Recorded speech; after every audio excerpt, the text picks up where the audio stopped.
Olá, eu sou o professor Carlos Victor, sou professor de Física e nesta aula de hoje vamos responder uma questão de dinâmica. Essa questão é da UFRJ, ela é uma questão simples, mas precisa de uma certa interpretação, certo? E uma atenção nela. Então vamos fazer aqui um passo a passo. O que ela diz? Um caminhão está se deslocando numa estrada plana, retilínea e horizontal. Ou seja, não tem buraco na estrada, não tem subida, não tem descida e nem curvas, certo? Ele transporta uma caixa de 100 kg apoiada sobre o piso horizontal de sua carroceria, como mostra a figura. Reparem que ele está ressaltando que é horizontal, ou seja, a carroceria ela não é inclinada, ela está bem, bem plana, certo? Como mostra aqui esta imagem, tá? Estamos vendo aqui o caminhãozinho se movendo para a nossa direita, com a caixa atrás. Num dado instante, o motorista do caminhão pisa o freio. A figura a seguir representa, em gráfico cartesiano, como a velocidade do caminhão varia em função do tempo. Olhando aqui para o gráfico, vemos que do instante 0 ao instante 1, ele estava com aquela velocidade constante de 10 metros por segundo.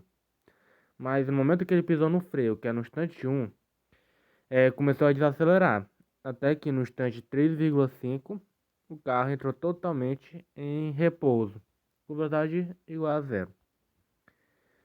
O coeficiente de atrito estático, esse atrito é aquele que é, impede que na verdade dificulta que aquele corpo ele entre em movimento, certo? Então, o coeficiente de atrito estático entre a caixa e o piso da carroceria vale 0,30. Considera a gravidade 10 metros por segundo ao quadrado. É aqui o que ele quer na questão. Verifique se, durante a freada, a caixa permanece em repouso em relação ao caminhão ou desliza sobre o piso da carroceria e justifique sua resposta. Então vamos lá. Primeiramente, ele quer saber se a caixa se mexe ou não. Como tem atrito, certo? E o atrito ele é sempre oposto ao sentido, certo? A tendência do movimento. E, portanto, se o movimento está para o lado de cá, certo? A força que está aplicando para poder entrar em movimento para a direita, vou colocar aqui força. Ela está para a direita, então a força de atrito, ela quer impedir isso. Então, ela está, certo? Para o sentido contrário.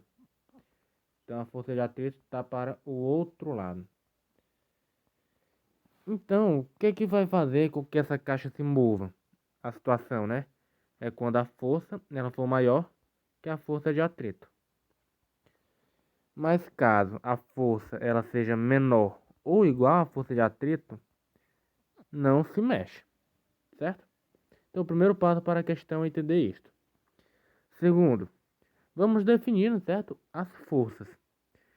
Primeiramente, vamos ver a força de atrito. Vou colocar aqui de verdinho, certo? Quem é a força de atrito? A força de atrito, ela é o coeficiente de atrito vezes a normal, certo? E como é que nós descobrimos essa normal? Vamos lá para o caminhãozinho para podermos analisar. A normal, ela vai vir, é uma força que a carroceria vai aplicar sobre a caixa, empurrando-a, certo, perpendicular ao plano. Então, esta é a normal. Então, como está horizontal, certo, o plano, quer dizer que a normal está vertical. Mas na vertical tem outra força agindo, que age sobre todos os corpos que estão em um campo gravitacional, que é a força peso, apontando para o centro da Terra. As duas forças, elas se anulam, certo? Por quê? Por conta que não há movimento vertical. Como não há movimento vertical, quer dizer que aqui nesse caso a normal será igual ao peso. Certo? Quem que é o peso? Então vamos lá, o normal, né, vai ser igual ao peso. E quem é o peso? É a massa vezes a gravidade. Quem é a massa aqui, né, da caixa? A massa é igual a 100 kg. E a gravidade, ele falou aqui no finalzinho, igual a 10 metros por segundo ao quadrado. Então vamos logo colocar aqui o valor da normal. Normal será igual a 100 vezes 10, ou seja, igual a 1000. Certo? Pronto, descobrimos a normal. Vamos agora descobrir a força de atrito. Substituindo aqui, ó, o coeficiente de atrito 0,30 vezes a força normal, que é 1000. Pronto, bem simples. Isso aqui vai dar igual, aqui ó, só pegar, certo? E pular aqui as vírgulas. Como são 3 zeros, serão 3 casas. 1, 2, 3. Colocando aqui mais 0 em 1, certo? Então vai ficar igual a 300 newton. Certo, essa é a nossa força de atrito. Se for maior que 300, a caixa irá se mover, como já deixei bem claro. Então vamos ver qual é o valor dessa força. A força nós vamos encontrar nesse gráfico. Aqui, ó, eu vou dividir aqui o gráfico em dois, certo? Do lado de cá, a velocidade é constante, logo não há uma força, não há aceleração. Por quê? Por que eu estou falando de aceleração?